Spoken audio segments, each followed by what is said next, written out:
I woke up every morning in a 50,000 square foot mansion in Greenwich, Connecticut. The garage was a candy store of luxury cars, and the black card in my wallet had no limit. I'd been living this life for 3 years, all because I was the villain in this story, married to the heroine, Isabella Vance, the Ice Queen CEO of a billion-dollar empire.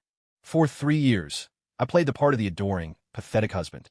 I'd practically worn my tongue out kissing the ground she walked on. But today was the day. Today, she finally asked for a divorce, and it was the light at the end of the tunnel. According to the plot of the novel I was stuck in, the original character I inhabited was supposed to die a miserable death on the streets 6 months from now. But if I just played my cards right, didn't mess with Isabella and her one true love, and graciously accepted the divorce, I could walk away with my life and a settlement that would make a king blush. As I came downstairs, the butler intercepted me. "Sir, will you be rinsing with the vintage champagne or the imported spring water this morning? This is what life is like when you're obscenely rich. You have to invent new ways to be extravagant. The water is fine, thanks."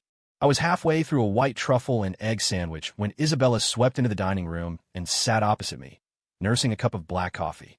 That's all she ever consumed before noon. No wonder she was always complaining about stomach problems. I had to admit, she was stunning. A face sculpted by angels, with long, flawless legs that went on for days. But like every female CEO in every cliché novel, her personality was set to Arctic frost. She caught me staring, and her expression soured. "Still can't get enough of me? Can't bear to let me go." I dug my nails into my thigh hard and managed to squeeze a tear from my eye. "Do we really have to do this, Isabella?" She looked at my heartbroken expression with cold satisfaction. "You'll get all the retail properties on Fifth Avenue. Just stop bothering me." I dropped my fork, letting it clatter against the plate, and ran upstairs, sobbing dramatically. Inside, I was laughing all the way to the bank. Isabella was a goddess, sure, but a pile of Benjamins was a hell of a lot warmer. Once I sold off that prime real estate, I'd be set for life.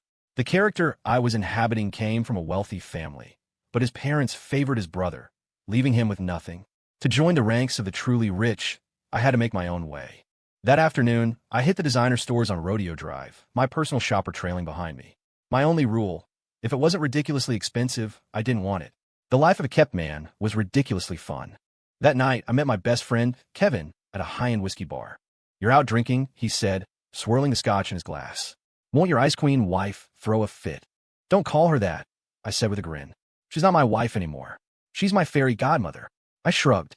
"We're getting a divorce." Kevin nearly choked on his drink. "A divorce? Dude, I thought you were obsessed with her." Kevin and I had been friends since kindergarten, but he had no idea I was a transplant from another world. "Love doesn't pay the bills, my friend. Money in the bank does." I held up 2 fingers. "The settlement is going to be north of $100 million. His jaw dropped. "Holy crap, man.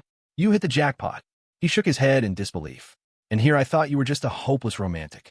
Turns out you were playing the long game." Everyone thought I was head over heels for Isabella Vance. The truth was, I was only in love with her bank account. I clinked my glass against his. "Stick with me, buddy. From now on, you're flying first class." Later, on my way back from the restroom, I bumped into one of Isabella's friends. Her eyes were wide with pity. "Oh, Leo, are you here to see Isabella? To beg her not to go through with it?" Was she kidding me? After everything I'd been through to get to this point, I'd rather die than stop this divorce. "No, You poor thing," she said, grabbing my arm. "It's so heartbreaking. Don't worry, I'll take you to her." Before I could protest, she was dragging me toward a VIP lounge in the back. I couldn't exactly refuse without blowing my cover. The second we walked in, my eyes landed on Isabella, sitting in the center of a plush couch, and next to her, the novel's male lead, Julian Croft. Instinctively, I pressed my hands down on my thighs, forcing myself to stay put. According to the script, the moment I saw Julian, I was supposed to fly into a jealous rage and try to beat him to a pulp. Then, Isabella would have her bodyguards teach me a lesson, leaving me bruised and humiliated. Just the thought of it made my jaw ache. I tried to back out of the room, but someone grabbed my arm. It was Isabella, her face a mask of disgust. "Leo, I already told you, the divorce is not up for negotiation. If you keep this up, you're going to regret it." So she thought I'd followed her here. Great. Get over yourself. I glanced over at the hero of our little story. Julian Croft came from nothing. A self-made man who had captivated a young Isabella before her family forced them apart. That was the only reason a schmuck like the original Leo ever got the chance to marry her in the first place. Julian looked me up and down. "You don't deserve her, Leo. Yeah, whatever you say, buddy. You and your whole perfect family deserve her. Go for it. Take the beautiful, rich, foul-tempered goddess off my hands. She's all yours. I ignored him, plopped down in a nearby armchair, and flagged a waiter for a drink. I figured I'd have one, for appearances, then make my exit. Isabella's voice was sharp. Leo, are you deaf? Didn't you hear what Julian said to you? I met her gaze. So what if you have a few $1 billion? Does that give you the right to flaunt your side piece in front of your husband and still act like you're the victim? Isabella, I said, my voice dangerously low, say one more word to me like that, and I swear I will withdraw the divorce petition. I'll make sure Julian Croft goes down in history as a homewrecker, and I will cling to you for the rest of your miserable life. Her face flushed with anger. You wouldn't dare? Leo, I'm telling you, this divorce is happening. Music to my ears. I stormed out, faking a tantrum. Back at the mansion, the butler met me at the door. Sir, you haven't prepared Mrs. Vance's late-night snack yet. For 3 years, rain or shine, I had personally prepared a snack for Isabella every single night. And every single night, without fail, she would throw it in the trash. Screw that. Don't bother. I waved him off. I won't be doing that anymore. Ever. We were getting divorced. The era of me playing the dutiful, pathetic husband was officially over. There were still 28 days left in the state-mandated waiting period. I had no intention of spending them under the same roof as Isabella, so I booked a one-way ticket to the French Riviera. The women there were incredible, tall, vibrant, and full of life. I spent my days on a yacht, surrounded by beautiful company, and it was pure bliss. But the good times only lasted a week before my phone rang. It was Isabella. I answered, thinking she'd pulled some strings to get the waiting period waived so we could sign the papers early. But her voice was tense. Book a flight back. Now, it turned out her grandfather, the formidable patriarch of the Vance family, had found out about the divorce. He'd summoned us back to the family estate. This was the last thing I wanted. Grandpa Vance would never approve of us splitting up. He was going to ruin my golden parachute. But I had no choice. When I landed at the private airfield, Isabella's Maybach was waiting. I slid into the back seat, and the sight of her glacial expression was enough to ruin my vacation buzz. Grandpa knows, she said. What do we do now? What do we do? I thought for a moment, a brilliantly devious idea forming in my mind. It's simple, I said. You just have to force his hand. Present him with a situation he can't reverse. Isabella stared at me, confused. It took her a moment to catch on. You want me to pretend I'm pregnant? With Julian's child? Her gaze was sharp, trying to read me. I turned away, looking out the window with a practiced melancholy. I love you, Isabella, I said, my voice thick with fake emotion. All I've ever wanted is for you to be happy. Inside, I was doing a victory dance. $100 million was on the line. I didn't care if she was having Julian's baby or raising a litter of monkeys. As long as the money hit my account, she could pay me green and call me a pasture. I wasn't a fool like the original Leo. The moment we stepped into the Vance estate, a crystal ashtray flew past our heads and shattered against the wall behind us. I flinched, my whole body trembling. Grandpa Vance had an aura that could stop a train. I glanced at Isabella. She didn't even blink. Clearly, she was used to it. You file for divorce without so much as a word to me, the old man roared. Have you forgotten I still exist? Isabella's lips tightened. Grandpa, my mind is made up. There's nothing more to say. Mr. Vance's face turned purple with rage. You. I quickly pulled a small object from my pocket and held it out to him. Grandpa, please don't be angry. I got this for you on my trip. It's a good luck charm to wish you a long and healthy life. The old man's expression softened immediately. Leo, my boy, you're too good to us. I gave him a sheepish grin. The $5 trinket I'd bought from a street vendor in Times Square before I left was already paying dividends. Mr. Vance turned his glare back to Isabella. You see this? You see how thoughtful and respectful this young man is? And you want to throw him away? Grandpa, Isabella said, her voice unwavering. I'm divorcing Leo. Furious, he grabbed his cane and raised it to strike her. I instinctively jumped back, wanting no part of the fallout. The cane connected with her arm, and a thin sheen of sweat broke out on her forehead, but she didn't cry out. Grandpa, she said, taking a deep breath. I'm pregnant. It's Julian's. The old man looked like he'd been struck by lightning. He raised a trembling, wrinkled hand and pointed at her.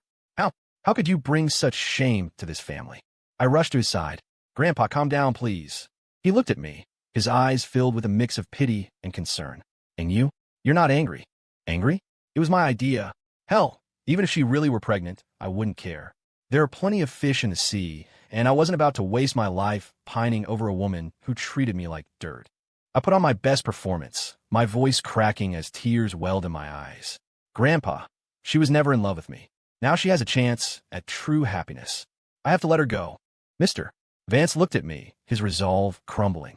He didn't dare press the issue, probably afraid I'd do something drastic in my heartbroken state. Finally, he relented, agreeing to the divorce. Tears streamed down his face. Leo, the Vance family has wronged you. Honestly, I couldn't feel less wronged. I was about to be a very, very rich man. Later, Mr. Vance called me into his study. He gifted me a collection of priceless antiques and paintings, each worth a fortune. I had to physically restrain myself from breaking into a triumphant grin. As I walked out, my arms full, I ran into Isabella's older sister, Serafina. I hadn't interacted with her much, but I knew she had a reputation for being even colder and more inscrutable than Isabella. She looked from the treasures in my arms to my face. Isabella is supposedly pregnant with another man's child, and you're walking around with a smile on your face? My smile froze. I quickly replaced it with a heavy sigh. You know as well as I do that she was never happy with me. It's time I set her free. Serafina took a step toward me. I backed away until my back hit the wall. She closed the distance, her eyes locked on mine. I swallowed hard. Don't tell me she's into me. You don't mess with the family, especially not the sister of the woman who just made you a millionaire. Suddenly, she reached up. For a second, I thought she was going to touch my face, but instead, she plucked a tiny leaf from my hair. I let out a breath I didn't realize I was holding. Thanks. I scurried away with my loot, but I could feel her eyes on my back the entire time. Over the next few days, I stayed at the mansion, adjusting to the time difference and packing up my life. I gathered everything of value, selling what I could and packing what I wanted to keep. I even listed all the gifts Isabella had given me over the years on eBay, mostly cufflinks and ties she had her assistant buy. My motto was simple: squeeze every last penny out of the situation. I also bought a sprawling penthouse downtown, a place to move into after the divorce was final. I put on the Amex she gave me, of course. It wasn't as big as the mansion, but for a single guy, it would do just fine. When Isabella came home and saw my half-empty rooms, she looked stunned. You sold everything I gave you? I panicked for a second, then recovered. Yes, I said, my voice catching. I was afraid they would be painful reminders. I looked at her. You can sell the gifts I gave you too. Of course. The things I'd bought her were sentimental trinkets that weren't worth much. She just stared at me, her face unreadable. I wasn't in the mood to comfort her. The moment the 30-day waiting period was over, I called her to remind her about our appointment at the courthouse. She looked at me, a strange expression on her face. You're in that much of a hurry? I laughed it off. Not really. I'm just worried Grandpa might change his mind. Better to get it done sooner rather than later, right? Wouldn't want any unexpected delays. On the way to the courthouse, I drove like a bat out of hell, flooring the accelerator and nearly causing a pileup on the freeway. We screeched to a halt in front of the building. Isabella clutched her chest, looking shaken. Are you trying to get divorced or trying to get killed? I was about to open my door when her phone rang. She answered, and her face went pale. What? Is he okay? The person on the other end was frantic. Ms. Vance, it's Mr. Croft. He's been in a car accident. She hung up, her eyes wide with panic. She turned to me, her voice sharp. We're not getting divorced today. Take me to the hospital. Now. My brain short-circuited. My 9-figure payday was about to go up in smoke. No, I protested. Let's just sign the papers first. It'll take 10 minutes. Then you can go see Julian. It's not like he's going to die in the next half hour. Isabella's face turned to stone. Leo, don't you dare talk about him like that. Her voice was ice. Turn the car around and drive to the hospital. Now, seeing the sheer panic in her eyes, I wanted to tell her that Julian would be fine. He was the hero of the story. He had plot armor thicker than a tank. But of all the times for him to get into an accident, it had to be now. Unbelievable. Cursing under my breath, I sped toward the hospital. When we got there, Julian was sitting up in his hospital bed, looking perfectly fine. The most serious injury he seemed to have was a small bandage on his forehead. The doctor said it was nothing, a mild concussion and a minor cut. From the way his assistant had sounded on the phone, I thought he was on death's door. But Isabella fussed over him like he'd survived a plane crash. Julian took her hand. I'm okay, really. No, she insisted. I'm having the doctor run a full CT scan. I need to be sure. I couldn't stand watching them, so I went to wait in the hallway. A few minutes later, Isabella came out. I raised an eyebrow. He seems fine. Can we go get this over with now? She gave me a cold look. Can't you see I need to take care of it? What's there to take care of? I shot back. There are nurses and private aides here who are way more qualified than you are. Her eyes narrowed. Leo, do you really want this divorce that badly? If I wait another day, I'm losing thousands in potential interest. I'm thinking of you, I said smoothly. What if someone from the press sees you here with Julian? It will be a huge scandal for the Vance family. Grandpa would be furious. That's why I think we should finalize things as soon as possible. For your protection, I thought I'd made a compelling argument, but she wouldn't budge. Julian came first. Everything else was secondary. I wanted to scream, but I bit my tongue. For now, she was still the keeper of my future fortune. Julian stayed in the hospital for a week. For me, it was an eternity. Just when he was finally discharged, Isabella announced she had to fly to Europe for an urgent business trip. By the time she got back, I had fantasized about strangling both of them a dozen times. They were costing me money. I picked her up from the airport. She pulled a sleek box from her carry-on and handed it to me. This is for you. A parting gift? I opened it. A Patek Philippe watch. A quick search on my phone told me it was worth over $200,000. My mood instantly improved. Isabella might be a monster, but she was a generous one. That was one of her few redeeming qualities. Well, I didn't get you anything, I said. But hey, now that we're getting divorced, you can be with Julian without any baggage. That's the greatest gift of all, right? She just stared at me for a long moment, saying nothing. At the courthouse, there was no line. We were in and out in under an hour. The divorce decree was in my hand, and a notification from my bank popped up on my phone. The wire transfer had gone through. I couldn't stop the grin from spreading across my face. It was wider than the Joker's. Finally, the day had finally come. I rushed back to the mansion to move the last of my things. Most of it was already in my new place, but I had a few important items left. As I was dragging my last suitcase down the grand staircase, Isabella walked in. She looked at me, surprised. You're moving out already? We're divorced. What did she expect? That I'd stick around for Christmas? Goodbye, Isabella. I walked past her without a second glance. And good riddance. I moved straight into the penthouse. It was a turnkey property, so all I needed was some furniture and daily essentials. A few days later, while shopping at a high-end department store, I ran into her. Of all the gin joints in all the towns in all the world. I glanced at the bags in her hands. They were filled with men's clothing and cologne. Must be for Julian. Isabella seemed surprised to see me looking so relaxed and happy. She probably expected me to be a complete wreck after our divorce. Grandpa's heart condition has been acting up again, she said, her tone flat. You should go visit him when you have time. Mr. Vance had always been good to me. Thinking of that, I nodded. Okay, I'll drop by to see him in a couple of days. She nodded back, and that was it. I went back to my shopping, but for the rest of the afternoon, I kept feeling like someone was watching me. Every time I turned around, there was no one there. It was strange. On my 5th day in the new apartment, I ran into a familiar face. It was Serafina. She lived in the penthouse directly across the hall. She was my neighbor. What are the odds? Serafina must have read my mind. I bought this place long before you did, she said, a hint of a smile on her lips. Her tone implied that she had no idea I'd be moving in. I reached out and shook her hand. Well, if we can't be family, I guess being neighbors is the next best thing. Good to see you. Likewise, she said with a cool, pleasant smile. After I finished setting up my new place, I took Kevin on a trip to Jackson Hole for a week of skiing and unwinding. I figured it was time he saw how the other half lived. Kevin had been born rich, but his parents went bankrupt over a decade ago, leaving him with a mountain of debt. On a whim, I made a call to my financial advisor and paid it all off for him. He was stunned, almost moved to tears. I just laughed. We're brothers, man. Don't mention it. On the flight back, Kevin and I started brainstorming ideas for a new company. The problem was, neither of us had any real experience running a business. Suddenly, I thought of Serafina. Her business acumen was legendary, easily on par with Isabella's. I invited her over to my place for steaks and a good bottle of wine. When I told her I wanted to start my own company, she seemed genuinely surprised. I didn't take you for an ambitious man, she said, a curious glint in her eye. I've always been ambitious, I replied. Isabella just never saw it. She thought I was useless, so she never let me get involved with her company. Now that I had the capital, it was time to prove her wrong.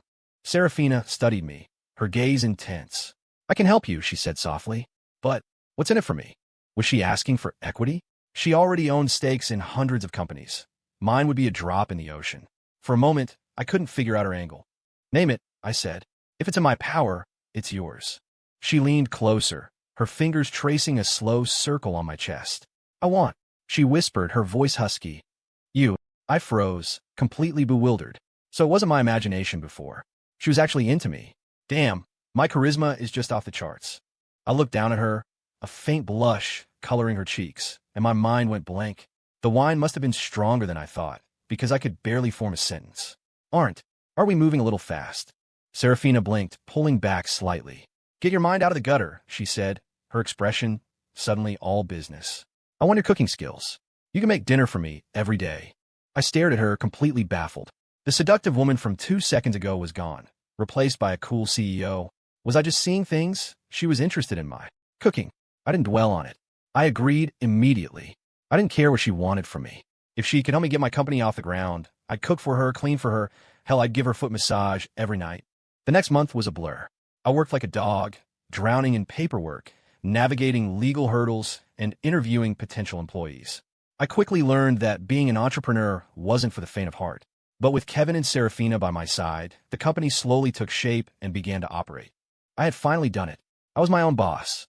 In the process, Serafina and I grew closer. Since she came over for dinner every night, we became fast friends, talking about everything and nothing.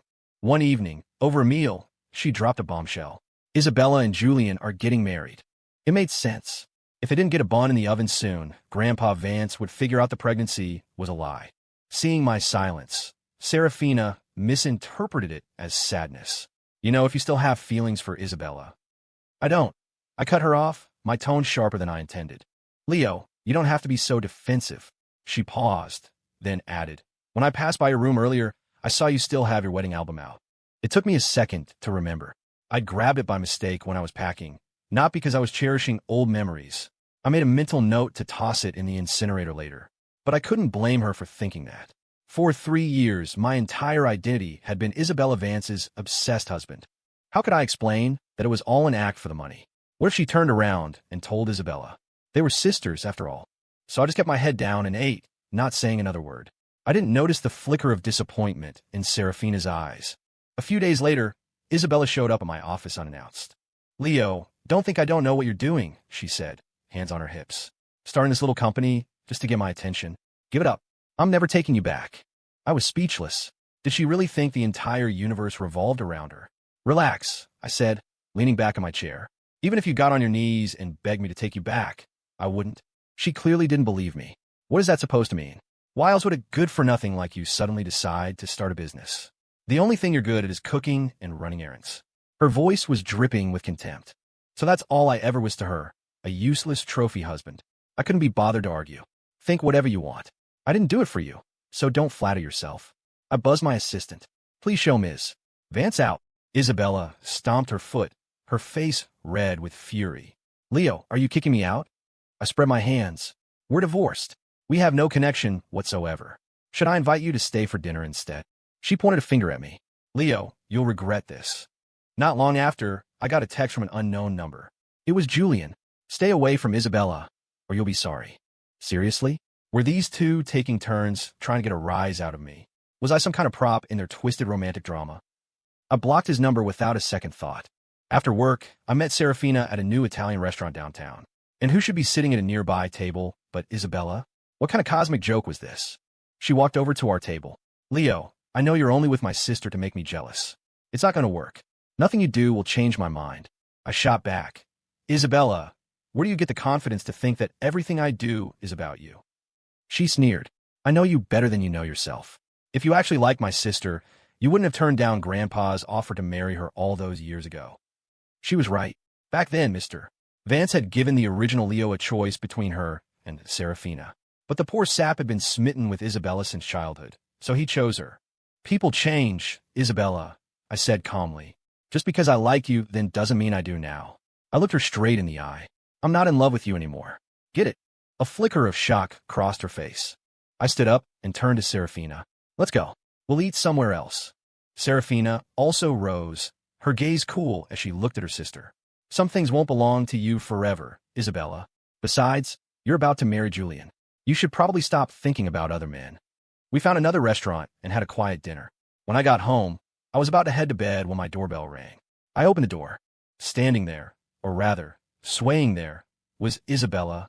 What are you doing here in the middle of the... Before I could finish, she collapsed toward me. I instinctively jumped back. Isabella landed in a heap on my doormat. She looked up at me, her eyes glassy and her lip trembling. Aren't you going to help me up? The stench of expensive wine rolled off her in waves. She was completely plastered. "Ms. Vance," I said coolly, "given our current relationship, I think it's best we keep a respectable distance." She ignored me, scrambling to her feet and pushing her way into my apartment. I frowned. "Hey, you can't just come in here."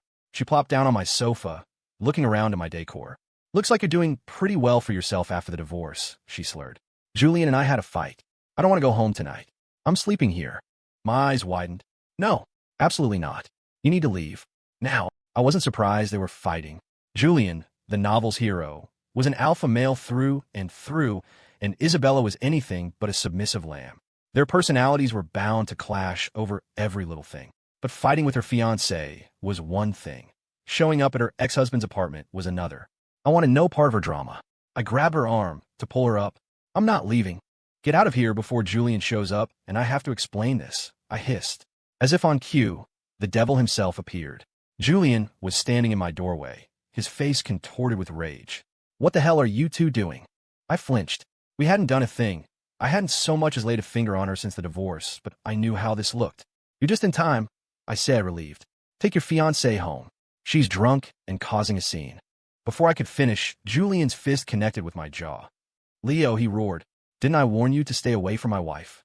I staggered back, clutching my face. What the hell did I do to deserve this? The shock seemed to sober Isabella up instantly. She jumped between us. "Julian, what are you doing? You can't just hit him." Julian glared at me over her shoulder. "He's making a move on an engaged woman. He deserved a hell of a lot more than that." I rolled my eyes. I'd forgotten the novel described the hero as a jealous maniac, ready to fly off the handle at anyone who so much as looked at his precious heroine. "Both of you," I yelled, pointing to the door. "Get the hell out of my apartment." But Julian was just getting started. "I'm going to teach you a lesson you'll never forget." Just as he lunged for me again, a sharp voice cut through the tension. "I'd like to see you try to touch him while I'm here." We all turned. Serafina was standing in the doorway, dressed in a sharp black pantsuit and heels, radiating an aura of pure, unadulterated power.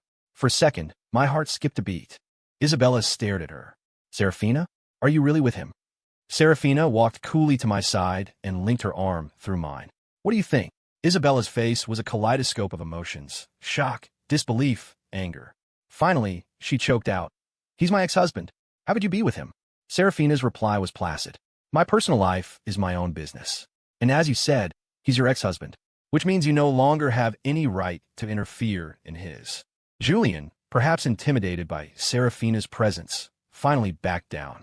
He grabbed Isabella's arm and dragged her out of my apartment. I let out a huge sigh of relief and gave Serafina a thumbs up. "You saved me. Tonight, I definitely would have ended up in the hospital if it weren't for her." Serafina looked at me, a small, protective smile on her lips. "He knows you're with me now. He won't dare touch you again." "Good," I said. "I'm glad to hear it." The next day at the office, I told Kevin what happened. "Dude," he said, his eyes wide, "the older Vance sister is totally into you." I thought maybe I was just imagining things, but if even Kevin could see it, then it had to be real.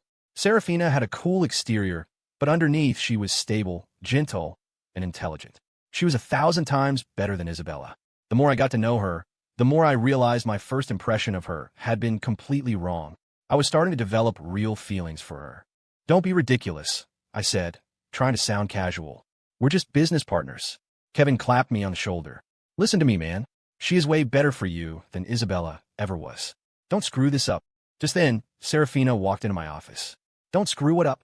I cleared my throat, quickly changing the subject. "Nothing. Kevin's been going on a lot of dates lately. I was just telling him to cherish the good ones." Serafina didn't press the issue. Instead, she brought up a new development project downtown. "Julian's company is also bidding on this project," she said. "They're going to be our main competitor." Ever since Julian married into the Vance family, they had put him in charge of one of their major subsidiaries. According to the novel, he was destined to become a titan of industry. I knew when I started my company that our paths would eventually cross. The pie was only so big. But now, with Serafina as my backer, I wasn't afraid of a little competition. 6 months later, I was getting ready to leave the office when I saw a familiar figure leaning against my car. It was Isabella. She rushed over and grabbed my arm, her eyes red and puffy. "Julian and I got divorced. Their marriage only lasted half a year?" "Interesting. But what did that have to do with me?" I just nodded, letting her know I'd heard her. "Leo," she continued, her voice trembling. I was wrong. I made a huge mistake. I shouldn't have divorced you. She looked up at me, her eyes pleading. I know now who I really love. A sense of dread washed over me. Please don't say it's me. The next words out of her mouth confirmed my fears. Leo, I love you. This wasn't in the script. Something had gone seriously wrong with the plot. Why would she suddenly fall in love with me? It hit me. Compared to a possessive, jealous man like Julian, she probably missed the gentle, sycophantic lapdog I had pretended to be. She wasn't in love with me. She was in love with the memory of being worshipped. Stop, I said, gently pulling my arm away. I sighed. Isabella, the person you should love is Julian, not me. The man you think you knew is gone. Let it go. The person she was in love with was a fabrication, a character I played. It wasn't a real me. She shook her head frantically. No, that's not true, Leo. I really love you. Her words came out in a rush. I couldn't live with Julian. I couldn't stand him trying to control my life and my work. That's why we divorced. I know what I'm doing. I'm thinking clearly for the first time in years. She grabbed my hand again. Leo, let's get back together. Please, I want to be with you. Honestly, this was the first time I'd ever seen Isabella so vulnerable.